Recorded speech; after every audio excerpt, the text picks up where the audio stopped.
My starting point is that the Union, I think, is genuinely in greater peril than I've ever known it in my lifetime. I think inevitably the focus has been in this conference on Scotland, but actually we need to remember that change in any part of the United Kingdom is going to have an impact on the debate elsewhere. So it matters that in Northern Ireland, in 2017, for the first time since 1921, we had a Stormont election where the Unionist parties failed to get a majority. And where you've got in Northern Ireland now, roughly 44% of the population think of themselves as British and Unionist, 44% of themselves as nationalist or Republican and Irish, 12% in the middle or unaligned. And what that means is the union in Northern Ireland now hinges upon the continuing consent of people who are unaligned or are moderate, persuadable nationalists, and people who think of themselves primarily as Irish. And as some of our sessions have brought out, in Scotland, while we got the right result, and it was decisive in 2014, only 12 months later, we had the SNP tsunami at the 2015 general election. In Wales, as others have said, historically nationalism has centred on language and culture, but it's now taken on in the last few years a harder political edge, particularly with Cardiff Bay saying that they too should have any powers given to Holyrood, and the recent report by Lord Thomas on the Welsh criminal justice system, I think, is the most recent illustration of that trend. And in England, I think what we're seeing is not so much assertive nationalism, but rather a deepening indifference about whether the union survives or matters much these days. And we saw that in the Brexit debate with what were quite startling poll findings, that the majority of Leave voters were willing to see the fracturing of the union if that was necessary as the price of leaving the European Union. What I found so striking was not what that may have said about how strongly people felt about the EU, but the fact that they really didn't think the union of the UK mattered to their lives and their sense of identity. And I think that was borne out in some polling Lord Ashcroft did last October, which showed that while only a tiny proportion of English people would actually welcome Scotland or Northern Ireland seceding, most felt that the other nations did disproportionately well out of the UK, and actually, if they did decide to quit, well, it was something that we in England were able to live with. John Curtis, I think, gave some sobering analysis of polling this morning. I don't think he gave this statistic, but in the Ipsos Mori research in the last few months, it showed if you look forward 10 years and ask people whether they think the UK will exist then as it does now, only 29% across the UK believe that it will, and 50% believe that it would not. And that 50% is up from 34% in a comparable poll of 2014. And those matter because, and I agree with what the panelists said in the last session, that in practical terms, whatever the constitutional theory, there's surely no question but that the United Kingdom survives and holds together on the basis today of consent. For Northern Ireland, that's written into an Act of Parliament and an international treaty. For Scotland, Wales and England, it is a matter of political reality in a mature democracy. And I think one of the things I think we've really got to take from this weekend is that, yes, the material and financial risks of separation are real and we have to communicate those. But we need also to take to heart the message of the last 6 years. In 2014, a campaign that was framed almost entirely in negative terms about the cost of independence got us over the line, but failed to deliver any strategic shift in Scottish opinion in favour of unionism. And in 2016, a campaign to remain in the EU, which was modelled on the campaign of 2 years previously, went down to defeat in the face of a Leave campaign whose language and argument and slogan, take back control, was grounded in an appeal to identity and values, and unionists have to win on that ground as well as on the arguments from material self-interest and the state of the economy. Now, I think our starting point in conceptualizing how to approach this is think about the reality. Yesterday and again this morning, there was talk about multiple identities. And most of us now live perfectly comfortably with multiple overlapping loyalties and identities. I mean, let's imagine, for example, a proud Welshman living now in a new residential estate on the edge of Sheffield. He worked for a time in the northeast of England, so he's a supporter of Newcastle at football, Glamorgan at cricket, Scarlets and Wales at rugby. A keen member of his local tennis club, serves on the Residents' Association Committee, a committed member of the Methodist Church, who is looking forward to celebrating Diwali with his Gujarati heritage wife, who, by the way, was born in Leicester, educated in Glasgow, branch secretary of the Royal College of Nursing at the local hospital, and on the committee of the local Conservative Party. And actually, if you think about our children's or our grandchildren's generation and the friends amongst whom they are growing up, that is going to be more the sort of world in which people in this country are going to be living and with which they feel comfortable. Identity doesn't have to be exclusive, and in most people's lives it isn't. And even if we look at the four home nations, each of it itself is heterogeneous in character. Shetland's Nordic affinity. If you go to Aberdeenshire or to Argyll, they feel a long way from metropolitan Glasgow. Anyone who suggests lumping Cornwall in with Devon is treading on really dangerous territory, because any attempt to have parliamentary or local authority boundaries that cross the Tamar is treated as an offence against the shade of Bishop Trelawney, almost on a par with putting the jam and the cream on the wrong way around on the scone. And in northern England, Tyneside feels very different from Yorkshire. I think if Tom Holland was still here, he'd be saying there's echoes of Bernicia and Dara that still feed through into senses of identity today. And that's before you get to civic identity and civic pride and civic achievement. So I remember going to Derry to talk to the Chamber of Commerce and others about what the UK government could do to help deliver a city deal. And one of the prime messages that came through there was that whatever else we did, the deal for Derry, London-Derry, had to be very different from the one for Belfast. Thank you very much. And the same message came through when I talked to people in Scotland. What worked for Glasgow was not the same as what they wanted in Edinburgh or in Moray. Now, there isn't time to go into the further complexities as regards identity, of how the emergence of a global economy, the fact of large-scale movements of people, has meant a shift in the demographic composition of every part of our country. I just want to make this passing comment.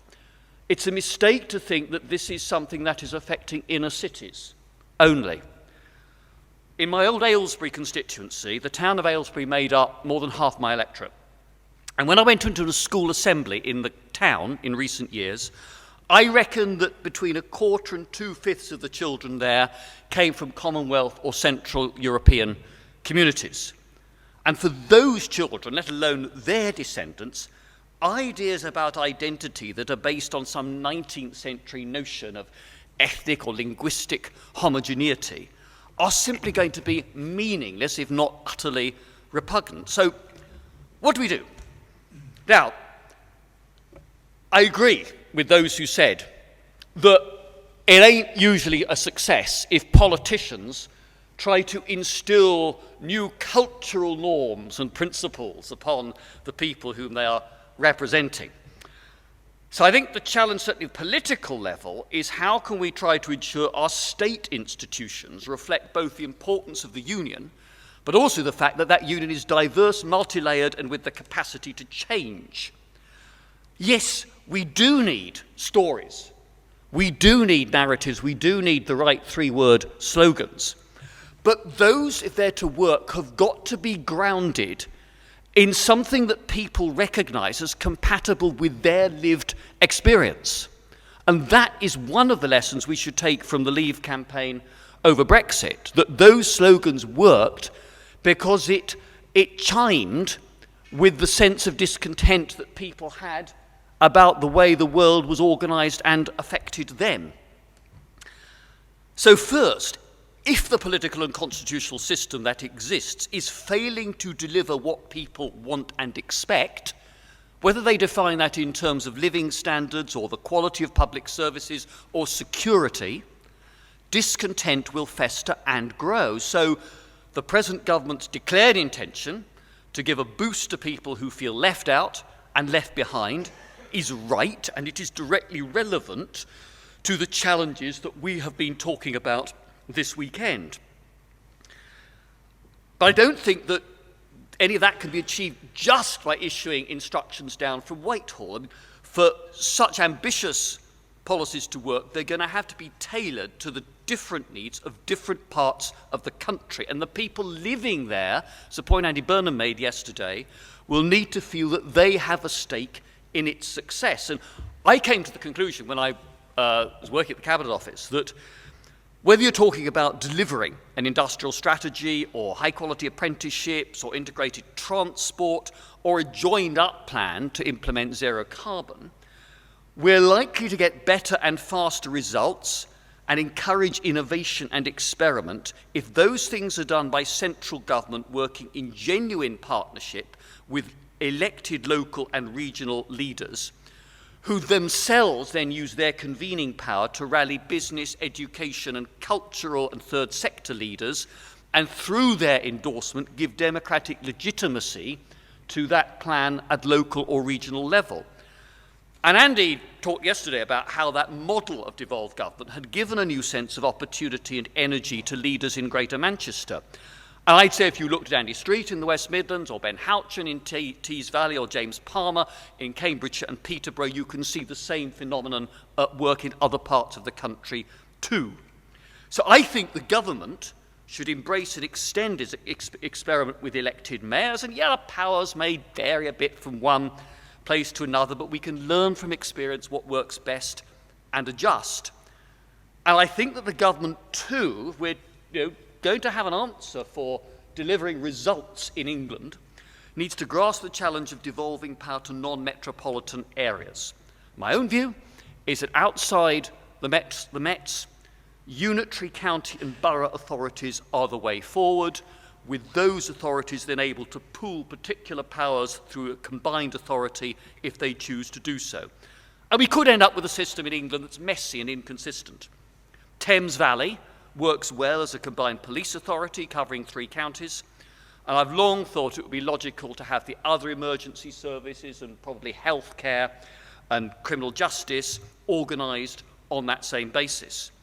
But that would leave a problem with economic and transport planning, because the Oxford-Cambridge arc of key importance comes nowhere near Berkshire, but needs Oxfordshire, Buckinghamshire, but also Northants, Bedfordshire and Cambridgeshire to find ways to work together. But I actually don't think it's a bad thing if structures are developed to reflect the needs of local services rather than a neat top-down administrative design. And where I disagreed with some of what was said at the earlier session was I just don't think a classic federal model will ever work for the UK, partly because England's too big, and partly because the regions of England, so-called, are bureaucratic fictions that mean nothing to the majority of people living in them. On the contrary, a system of governance that's less centralised, which seeks opportunities for devolution, would deliver better outcomes in terms of economic regeneration, and I think reduce the sense of alienation that exists in too many places. And that would have a beneficial impact on the unionist cause more generally. If you institutionalise devolution throughout the UK, it'll make devolution to Scotland, Wales and Northern Ireland seem part of a broader UK-wide pattern of decentralised and collaborative government, where you'd have relationships and dialogues not only taking place between Whitehall and devolved governments, but amongst this variety of different national, regional and sub-regional leaders. And I just add something I do believe very strongly: that debate needs to be taken beyond just England. we should be talking about whether power should be devolved more within Scotland, Wales, and Northern Ireland as well, something the Smith Commission explicitly called for in respect of Scotland. And if you go to North Wales, you'd find people think Cardiff is a long way away. There have been local authorities in the Scottish Highlands that have been keen to get the UK government to work with them to speed up broadband delivery because they were very impatient with the slow pace at which Holyrood was moving. I think also the UK government needs to be just more confident in presenting itself as a government that, yes, champions and upholds devolution, but also acts and delivers in those areas where it has the competence to act. And we also need to get away from the wrong-headed idea that because the devolved nations all have two governments, the relationship can only be combative and adversarial. So the COP meeting this year in Glasgow is a huge opportunity. It's really important, in my view, that the UK government is seen to host a major UK event outside of England and particularly outside of London. And I think it's important that that is repeated by work that other UK departments do in the future and by a greater readiness of UK government ministers to go to Scotland, Wales and Northern Ireland, not as sort of, almost as if they are foreign visitors going there to treat with the devolved governments, but going in and speaking about their areas of responsibility in which they have competence to act as part of one of the two elected governments for the devolved nations of the United Kingdom. And one could go on, DFID employs 900 plus people in East Kilbride, and we need to be telling the stories, not just about statistics, but about the practical benefits in terms of poverty reduction and educational opportunity in Africa that we know people in Scotland want, being carried out by UK government officials working here in East Kilbride in Scotland. So, what else? We have to show, I thought Ramsay was quite right on this, that devolution is working. I mean, last year we marked 20 years of devolved government in Scotland and Wales. And frankly, I don't think we're going to make a case for the Union by carping about flaws in the devolved settlements. I think our starting point should be that our vision for the UK is of effective devolution within a strong United Kingdom, not some half-in, half-out compromise or something to tolerate reluctantly, and certainly not as a stepping stone to a different constitutional future.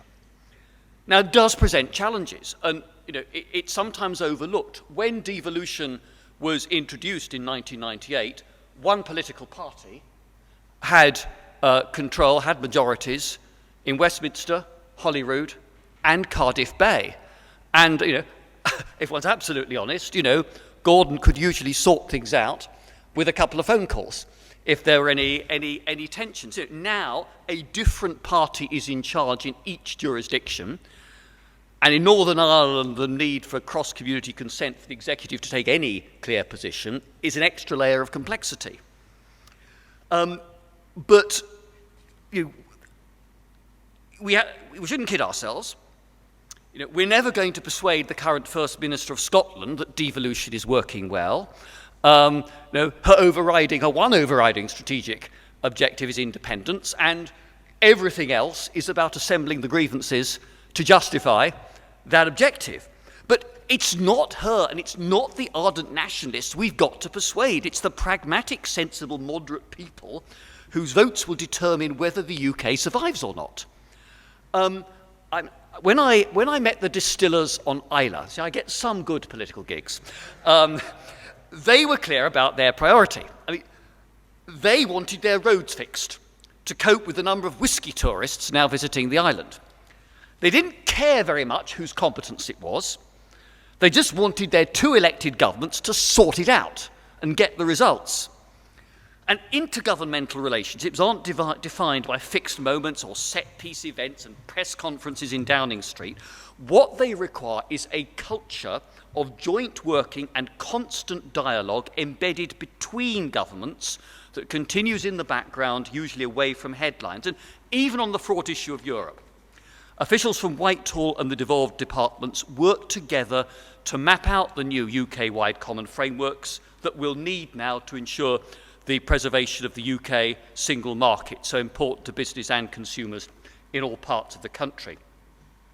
And at the end of the process, out of 153 policy areas where EU rules intersected with devolved competencies, there were just four out of 153 areas where disagreements remained unresolved. But that's just going to be the start. If we look forward, we need a separate day's conference on the implementation of the Northern Ireland Protocol, which is going to be complicated and has potential implications if it goes wrong for the debate elsewhere in the UK.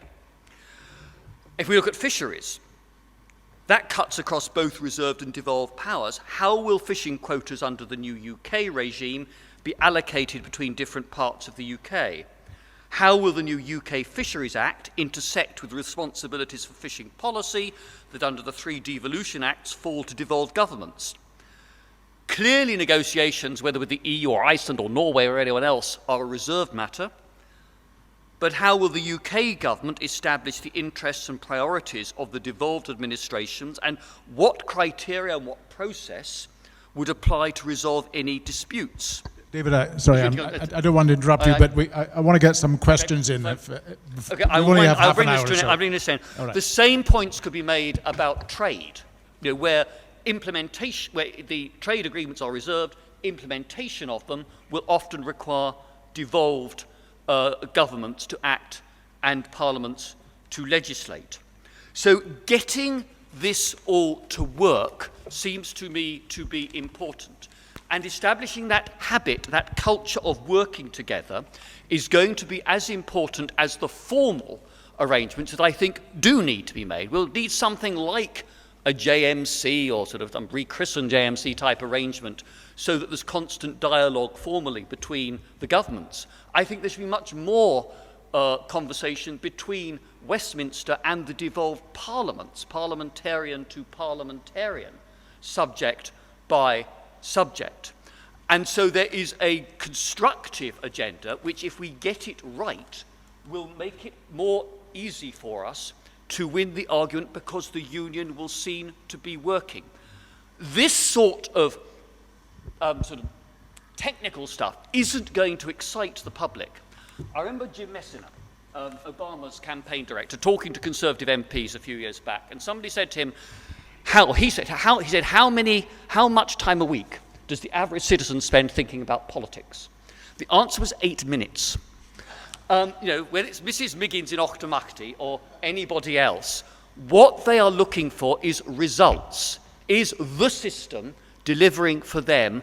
Please, it's important to get the debate on the technocratic side right, because that will help the delivery, but it's the delivery that matters. It's on that the votes will hinge. Thank you.